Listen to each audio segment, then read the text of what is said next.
প্রতিটা সরকারের যারা রয়েছেন আওয়ামী লীগের ভাইদেরকে বলবো, আপনাদের তো ন্যূনতম লজ্জাবোধ থাকা উচিত, আত্মসম্মান থাকা উচিত। যে নেত্রী আপনাদেরকে ছেড়ে নিজের সুরক্ষিত থাকার জন্য চলে গেল, তার ছেলে মেয়েরা চলে গেলেন এবং তার আত্মীয় সব আপনাদেরকে রেখে চলে গেলেন। আপনারা আবার তার পক্ষে আন্দোলন করছেন, লজ্জা থাকা উচিত। যদি আপনাদের ন্যূনতম লজ্জা থাকে, বিবেক বুদ্ধি থাকে, আল্লাহ যদি আপনাদের মাথায় ন্যূনতম বিবেক দিয়ে থাকেন, আপনারা তাকে বর্জন করুন। আপনারাও তার বিচার চান। আপনাদেরকে কেন তারা সুরক্ষিত রেখে চলে গেল? আপনাদেরকে কেন তারা অবৈধ কাজ করার জন্য নির্দেশ দিল? বরং আপনাদের উচিত, আপনাদের তো তাদের বিরুদ্ধে বিচার দেওয়া উচিত। বাংলাদেশের কোন মানুষ হাসিনাকে সমর্থন করতে পারে না, এবং শেখ মুজিবের 14 গোষ্ঠী কাউকে সমর্থন করতে পারে না। তারা যারা সীমা লঙ্ঘন করেছেন, যারা শপথ ভঙ্গ করেছেন, যারা অন্যায় করেছেন, মানবাধিকার লঙ্ঘন করেছেন, তাদের বিচার করুন। সাথে সাথে আরেকটা কথা বলতে চাই, এদেশে শিক্ষা ব্যবস্থা কি হয়েছে আপনার জানেন। অন্তর্বর্তীকালীন সরকারকে বলতে চাই, আপনারা আমাদের প্রেক্ষাপট তৈরি করবেন, এই শিক্ষা সিলেবাসে যত অসুবিধাজনক দেশের স্বার্থ বিরোধী বিষয় ঢোকা রয়েছে এর পরিবর্তন ঘটান। অর্থাৎ ইসলামের বিরুদ্ধে যত বিষয় এখানে আনা হয়েছে, আবার আপনার সংসদের মাধ্যমে দেশকে একটা সুন্দর একটা ইসলামী শিক্ষার ব্যবস্থা করে দেন। সাথে সাথে আবার বলতে চাই, আপনারা এই দেশের বিরুদ্ধে যে ষড়যন্ত্র চলছে চোখ কান খোলা রাখবেন, আর আগামীতে আপনারা সজাগ থাকবেন। যখন ঈশ্বরকে ডাক দিবেন, আমার ময়দানে নিয়ে আসবেন। এই দেশের স্বাধীনতা আর এই অর্জনকে আমরা ধ্বংস দিতে পারি না।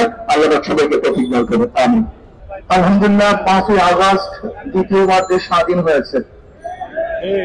আমরা আশা করি মানুষ মুক্তি পেয়েছে, মানুষ শান্তিতে বসবাস করবে, মানুষ বৈষম্য শিকার হবে না। যে আন্দোলনের মূল দাবি ছিল বৈষম্য বিরোধী আন্দোলন, এখানে বৈষম্য থাকবে না। আমি বর্তমান তত্ত্বাবধায়ক সরকারকে বলবো, যদি আপনি বৈষম্যতা রক্ষা না করেন, সবাইকে সমান অধিকার না দেন, তাহলে আপনার বিরুদ্ধেও কিন্তু এই জাতি আবার খুশি উঠবে। কাজে আমরা চাই না নতুন অন্তর্বর্তী সরকারের বিরুদ্ধে আমাদের কথা বলতে, আমরা চাই না। আমরা চাই যেই দাবিকে সামনে নিয়ে মানুষ রক্ত দিয়েছে, জীবন দিয়েছে, সেই দাবি বাস্তবায়ন হোক।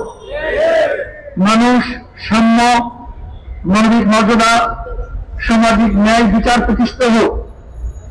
এই দেশ ষড়যন্ত্র থেকে মুক্তি লাভ করুক, নিরাপদ থাকুক। যারা অন্যায় করেছে, জুলুম করেছে, তাদের বিচার হোক। যারা নির্দোষ, তাদেরকে মুক্তি দেওয়া হোক।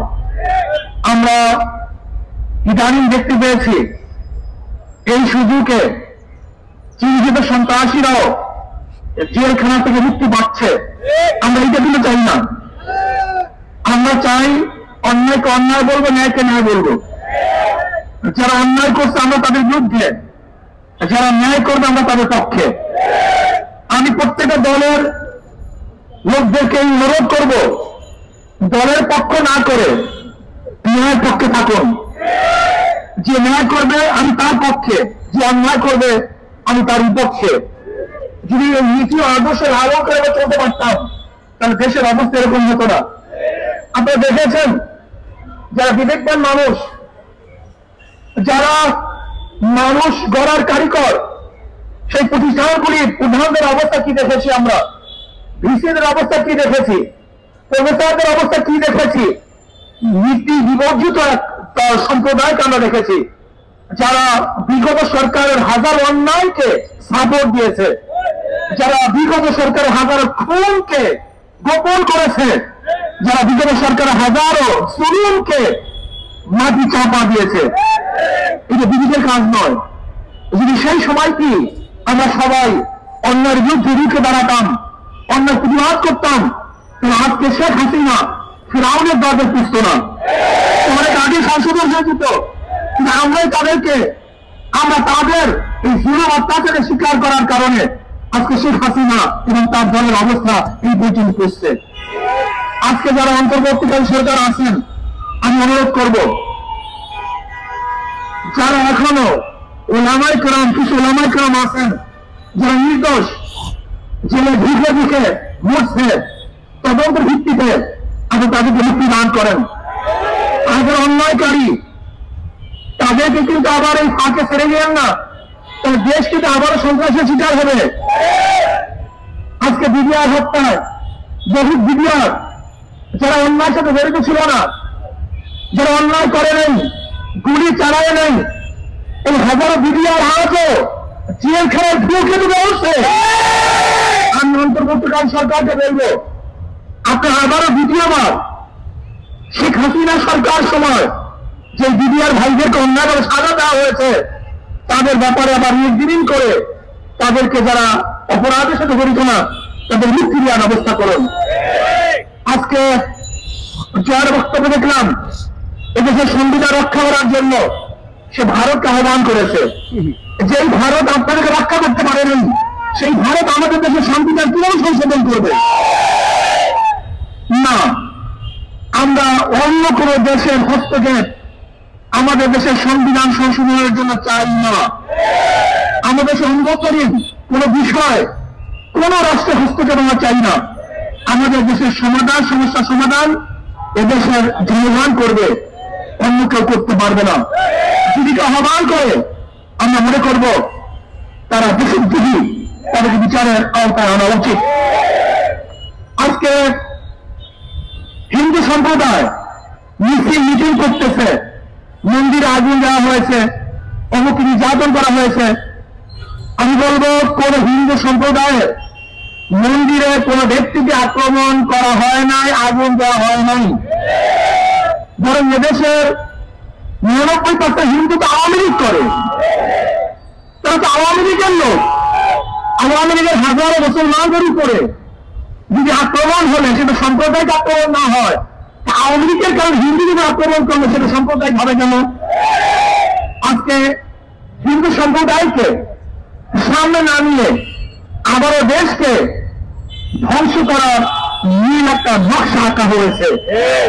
আমি অনুরোধ করব তত্ত্বাবধায়ক সরকারকে, আমি অনুরোধ করব আপনি হুকুম জারি করেন, প্রত্যেকটা মন্দিরের মধ্যে সিসি ক্যামেরা লাগাতে হবে।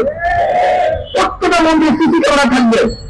যেই মন্দিরের মধ্যে সিসি ক্যামেরা থাকবে না, সেই মন্দিরে কেউ আক্রমণ করলে এই দায়িত্ব সরকার নিয়ে জনগণ গ্রহণ করবে না। আমরা বিগত দিনে দেখেছি আসলে মন্দির নিজেরা ভেঙে এই বাংলাদেশের জনগণের উপরে চাপিয়ে দেওয়ার চেষ্টা করা হয়েছে, এখন হচ্ছে। এর জন্য আমি অনুরোধ করব প্রত্যেকটা মন্দিরের মধ্যে সিসি ক্যামেরা লাগানো হোক। আর একটা কথা মনে রাখতে হবে, আমরা সমস্ত সম্প্রদায় ভাইয়েরা একত্রিত হয়ে দেশকে করতে চাই, আমরা তাদেরকে মূল্যায়ন করতে চাই। এর জন্য আমি মনে করি বাংলাদেশের প্রত্যেক ধর্মের পার্সেন্টেজ অনুযায়ী, প্রত্যেক ধর্মের পার্সেন্টেজ অনুযায়ী তাদেরকে চাকরি দেওয়া হোক। হিন্দু যত পার্সেন্টেজ তাদেরকে সেই পরিমাণ চাকরি দেওয়া হোক। বৌদ্ধ যেই পরিমাণ পার্সেন্টেজ তাদেরকে সেই পরিমাণের চাকরি দেওয়া হোক। খ্রিস্টান যেই পরিমাণ পার্সেন্টেজ আছে তাদেরকে সেই পরিমাণের চাকরি দেওয়া হোক। এবং মুসলমানের সংখ্যা যেই পরিমাণ ওই অনুযায়ী তাদেরকে চাকরি দেওয়া হোক। আজকে দেশকে দ্বিতীয়বার ধ্বংস করার চক্রান্ত করতেছে।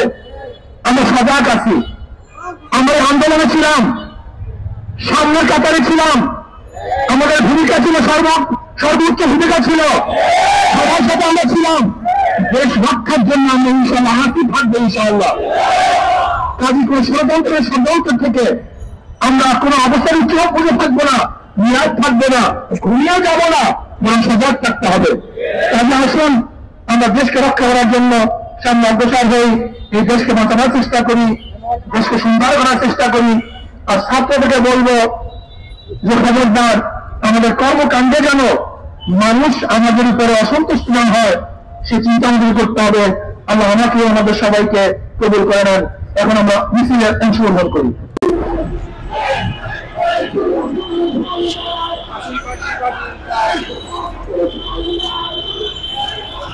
মুহূর্তে বিক্ষোভ মিছিলে সাহেব চরমনার সাথে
আজকের পুলিশ ভাইকে অনুরোধ করব, যারা আপনার খুশি নন তারা কর্মস্থলে ফিরে আসুন, আমরা আপনাদের পাশে আছি। আর যারা চিহ্নিত দোষী, আমি সরকারকে অনুরোধ করব তাদের বিরুদ্ধে আপনি বাংলাদেশের আইন অনুযায়ী বিচার করুন, তাহলে দেশের মানুষ শান্তি পাবে, আশ্বস্ত হবে যে আপনি নিশ্চয়ই এদেশের মানুষের মনের কথা বুঝেছেন এবং আপনি যে শপথ গ্রহণ করেছেন সেই শপথ অনুযায়ী আপনি পদক্ষেপ গ্রহণ করছেন। আমি আশা করব সবাই সম্মিলিত ভাবে এই দেশটাকে করব, দেশের হেফাজত করব। আল্লাহ আমাদের সবাইকে দেশ গড়ার এবং দেশ হেফাজত করার তৌফিক দান করেন। আল্লাহুম্মা আমিন। ربنا ظلمنا انفسنا وان لم تغفر لنا وترحمنا لنكونن من الخاسرين.